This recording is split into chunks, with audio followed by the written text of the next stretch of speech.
சுத்திகரிக்கப்படல, நம்முடைய எண்ணம் சுத்திகரிக்கப்படல. உதாரணத்து பாருங்க, இஸ்ரவேல் ஜனங்க எகிப்தில இருந்தாங்க 430 வருஷம்.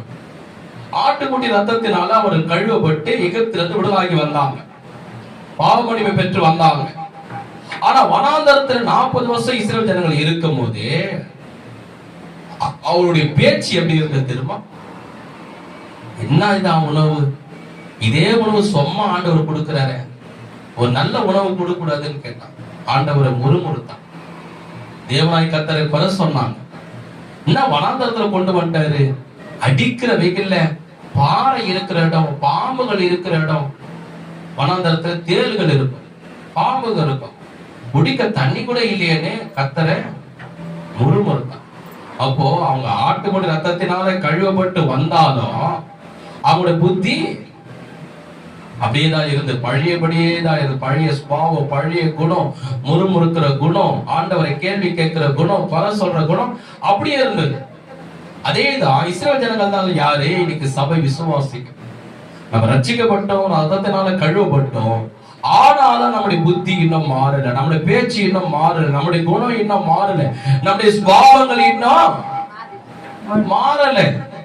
அது மாறுவதற்காக என்ன வேணும்? வேதம் சொல்கிறது, ஏசப்பாக்கு முன்னாடி நிற்பதற்கு நம்முடைய ஆவி, நம்முடைய ஆத்துமா, நம்முடைய சரீரம் எல்லாமே குற்றமற்றதாக, பிழை இல்லாமல், மாசற்றதாக அவருக்கு முன்னாடி நிற்க வேண்டும். ஏனென்றால் ஏசப்பாக்கு நம்ம என்னவாய் மாற போகிறோம்? ஒரு நல்ல மனவாட்டியாய் மாற போகிறோம்.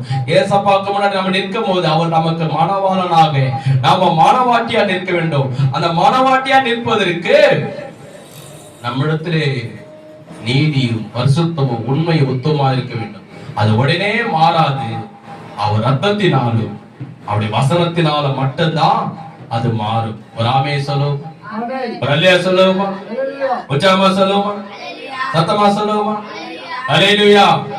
அப்போ இந்த எஸ்தர் என்ன பண்றாங்க? முதலாவது வெள்ளை போல தைலத்தினால சுத்திகரிக்கிறாங்க. அந்த வெள்ளை போல தைலம் என்பது இன்னைக்கு நமக்கு சமமா இயேசு ரத்தம். அந்த ரத்தத்தை நம்ம என்ன பண்ணுவோம்? காலை எழுந்த உடனே, ஜெபிக்கிற உடனே, நம்ம சர்ச்சுக்கு வந்து பிரேயர் பண்றதுக்கு முன்னாடி, ஆராதிக்கிறதுக்கு முன்னாடி, சத்தியத்தை கேட்கறதுக்கு முன்னாடி, பைபிளை படிக்கிறதுக்கு முன்னாடி நம்ம என்ன செய்யணும்? ஏசப்பா ரத்தத்தினாலே என்னை கழுவி, இயேசு ரத்தத்தினாலே என் சரீரத்தை கழுவி சுத்திகரி, வாய்நாள் அறிக்கை சொல்லுவோமா? ஏசப்பா, கண்ணை மூடுங்க, சொல்லுங்க, ஏசப்பா உம்முடைய ரத்தத்தினாலே என் சரீரத்தை கழுவி சுத்திகரி, ஏசப்பா உம்முடைய ரத்தத்தினாலே என்